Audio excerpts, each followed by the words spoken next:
Hai semuanya, Assalamualaikum warahmatullahi wabarakatuh. Apa kabar teman-teman hari ini? Mudah-mudahan semuanya sehat ya. Kembali aku menyapa kegiatanku hari ini. Mau beresin cucian baju aku yang udah aku angkat dari jemuran nih teman-teman. Sembari aku beraktivitas, sembari aku share tentang hidup minimalis ya. Kali ini tema yang akan aku bahas adalah 5 cara mengatur keuangan untuk pendapatan kecil di tengah kondisi yang makin sulit atau di tengah kondisi yang serba tidak pasti gitu ya. Kita harus sadar bahwa keuangan semakin kesini tuh semakin harus didisiplinkan karena kita makin kesini makin tahu ya teman-teman. Rasanya itu dampak keuangan saat ini sungguh semuanya kita rasakan, terutama untuk kebutuhan sehari-hari, belanja ibu rumah tangga. Kita sempat ngalamin dan ngerasa nggak sih kalau sekarang nominal uang pecahan terbesar di Indonesia aja 100.000, kalau dibawa belanja itu udah kayak nggak ada nilainya atau nggak dapat banyak, paling dapat apa aja gitu ya.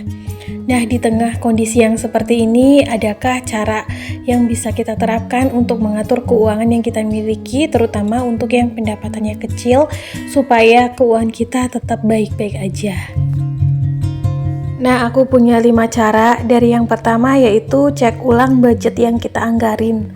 Jadi, setiap budget pasti memiliki pos budget atau pos kebutuhannya masing-masing. Perlunya pengecekan ulang supaya kita tahu apakah budget yang kita anggarkan tersebut sudah cukup atau ada lebihannya gitu ya, apa perlu dipres lagi, atau mungkin ada beberapa pos budget yang malah justru kurang dan harus ditambah.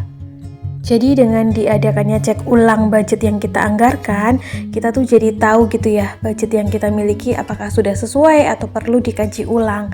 Nah, dari pengecekan ulang tersebut kita juga harus mempersiapkan upaya-upaya penghematan seperti mengurangi kegiatan-kegiatan yang menyita anggaran dalam jumlah yang cukup besar yang sifatnya ini hiburan, kayak misalnya mengurangi aktivitas rekreasi, mengurangi belanja-belanja baju atau barang-barang fashion, dan juga mengurangi jajan di luar. Cara yang kedua yang bisa kita lakukan yaitu dengan melacak pengeluaran. Coba deh untuk cermati dan catat setiap pengeluaran yang kita punya. Sekiranya ada yang berlebihan, maka jadikan sebagai bahan evaluasi untuk tidak melakukan hal yang sama di bulan berikutnya. Sedikit menghemat pengeluaran dengan mengurangi jajan di luar dan juga rutin makan sebelum keluar rumah akan banyak menekan budget pengeluaran yang kita miliki. Meskipun kelihatannya sepele, tapi ini efektif loh ya. Karena dengan berbekal makan di rumah otomatis perut kita itu kenyang ya. Karena kalau jajan di luar itu kan satu kali jajan gak kenyang. Kadang-kadang jajanan yang ringan di perut tapi biayanya mahal gitu. Apalagi kalau kita lakukan transaksinya itu lebih dari satu kali. Cara yang ketiga yaitu dengan memperkuat dana darurat. Tidak ada yang tahu kondisi keuangan kita di masa depan. Tidak ada juga yang bisa memprediksi kondisi pekerjaan atau usaha kita baik 1-2 bulan ke depan. Membangun dana darurat akan menolong kita saat masa-masa tersulit yang kita hadapi. Seperti ini dilakukan untuk antisipasi kehilangan pekerjaan, PHK maupun inflasi terhadap keuangan yang kita alami pada saat ini ya. Tentu saja kondisi keuangan lain yang dipengaruhi oleh hal-hal yang sifatnya global. Melonjaknya bahan pokok, melonjaknya biaya-biaya dasar kehidupan, dan tagihan-tagihan bulanan, serta lain-lain, terutama untuk pengeluaran tak terduga. Nah, idealnya dana darurat itu sejumlah 4-6 kali nominal gaji ya. Kita bisa sisihkan dari tabungan wajib setiap bulannya. Kalau aku sendiri menyisihkan dari 10% dari penghasilan yang aku miliki. Ini bisa membantu kita saat-saat masa tersulit. Misalnya saat kondisi sakit, terus tidak ada penghasilan, dan tagihan bulanan tetap berjalan ya. Tentu saja dana darurat ini banyak sekali fungsinya sesuai dengan kebutuhan masing-masing dari kita. Oh ya teman-teman, ini aku lagi siapin mau buat sate taichan homemade. Jadi kemarin aku ada sempat janji gitu ya, kalau bikin sate taichan lagi aku mau share resepnya. Jadi ini ada dada ayam 1/4, aku potong dadu. Nanti aku marinasi pakai sedikit saus tiram, kecap asin, kecap ikan kalau ada, terus juga garam dan kaldu jamur serta lada bubuk. Kalau teman-teman suka bisa tambahin juga bawang putih ulek ya. Tapi aku di sini nggak pakai bawang putih ya, cukup seasoning aja. Dimarinasinya 10-15 menit aja cukup. Tapi kalau aku ini mau langsung panggang karena diburu waktu gitu, udah sore.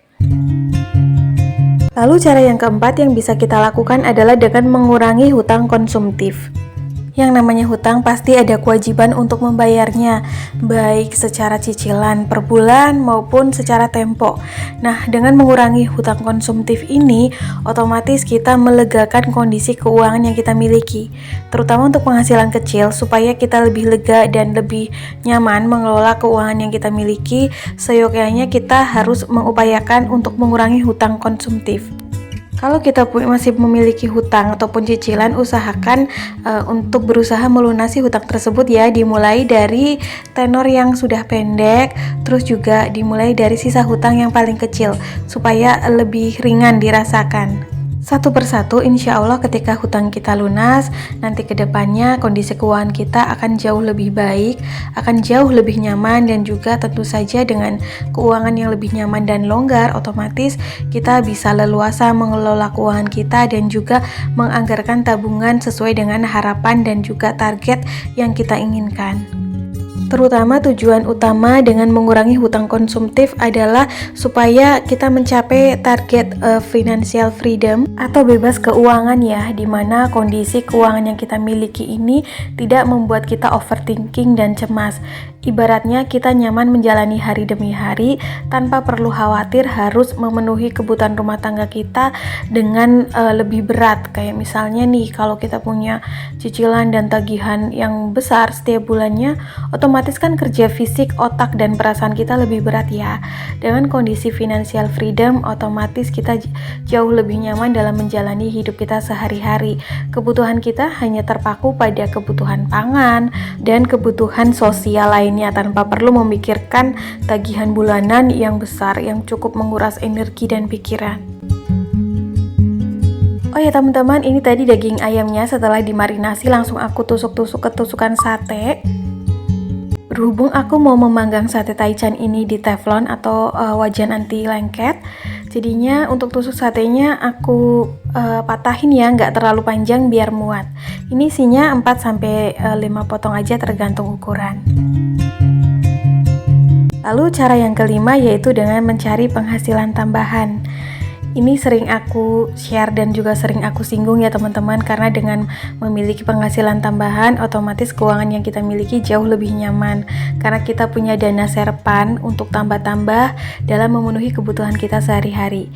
Kita bisa mencari penghasilan tambahan misalnya dengan jual cemilan, jual minuman seperti kopi, terus es teh dan es buah dan lain-lain. Terus juga bisa dengan reseller, misal kita nggak punya modal gitu ya, reseller sekarang ada yang modern, ada yang tradisional dengan menjajakan jualan teman ataupun kerabat kita, atau juga reseller yang lebih modern dengan cara affiliate barang-barang yang ada di marketplace. Tentu saja kita memiliki komisinya ya. Lalu kita juga bisa pre-love barang-barang yang masih layak dari kita, misalnya kita punya barang double seperti elektronik atau barang kebutuhan rumah tangga atau pakaian-pakaian yang masih layak dan udah kekecilan, bisa tuh di pre-love. Saat seseorang memiliki penghasilan tambahan, setidaknya kondisi keuangannya sedikit lebih lega. Karena kita jadi memiliki dana tambahan ya untuk jaga-jaga kebutuhan kita setiap bulannya, setiap harinya. Jadi ada serpan dana gitu kalau ada kebutuhan mendadak atau kalau budget yang kita anggarin itu kurang. Nah teman-teman, itu dia ya 5 cara mengatur keuangan untuk pendapatan kecil di tengah-tengah kondisi keuangan yang makin sulit atau di tengah-tengah ketidakpastian. Semoga dari 5 cara tersebut kita bisa terapin di dalam kehidupan kita sehari-hari dan membantu kondisi keuangan kita ya agar lebih baik, agar bisa jadi evaluasi diri juga, supaya kita nggak jor-joran dalam mengelola keuangan yang kita miliki yang mengakibatkan kesusahan atau kesulitan di masa mendatang saat kita tidak selektif atau saat kita tidak bijak mengelola keuangan yang kita miliki, terutama untuk pendapatan kecil seperti aku. Oh ya, ini satenya aku balik-balik ya teman-teman. Aku pakai api sedang cenderung kecil aja. Jadi aku ada sekitar 4-6 kali bolak-balik supaya matangnya merata. Nah, kemarin aku pakai teflon yang kecil tapi itu muatnya sedikit. Jadi kali ini tuh aku pakai teflon yang diameternya 24 apa 26 cm gitu. Ini kayak wajan anti lengket gitu sih, mirip teflon. Kalau teman-teman ada teflon di rumah pakai teflon nggak apa-apa. Karena aku males pakai bakaran gitu ya, nanti kemana-mana jadinya aku panggang aja. Berhubung kan karena kalau daging ayam, terutama untuk dada ayam ini matangnya cepet gitu ya. Nah, untuk si sambalnya aku cuma blender cabai rawit dan juga bawang putih, pakai air, terus aku masak sampai airnya asat. Aku kasih bumbu seasoning garam, kaldu jamur dan juga sedikit micin. Udah gitu aja. Kalau teman-teman di rumah punya jeruk nipis, nanti bisa disajikan dengan jeruk nipis juga ya. Nah, ini satenya udah mateng, tinggal aku plating seperti ini. Sebenarnya bikin sate taichan itu simpel banget karena bumbu-bumbu yang digunakan juga simpel, nggak pakai bumbu yang banyak.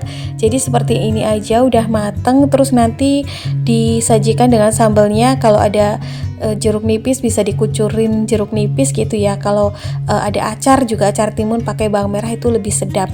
Dimakannya pakai lontong itu enak banget, tapi kalau aku di sini nggak bikin lontong jadi pakai nasi aja. Nanti juga aku insya Allah mau rebus daun singkong sama labu siam buat lalapan.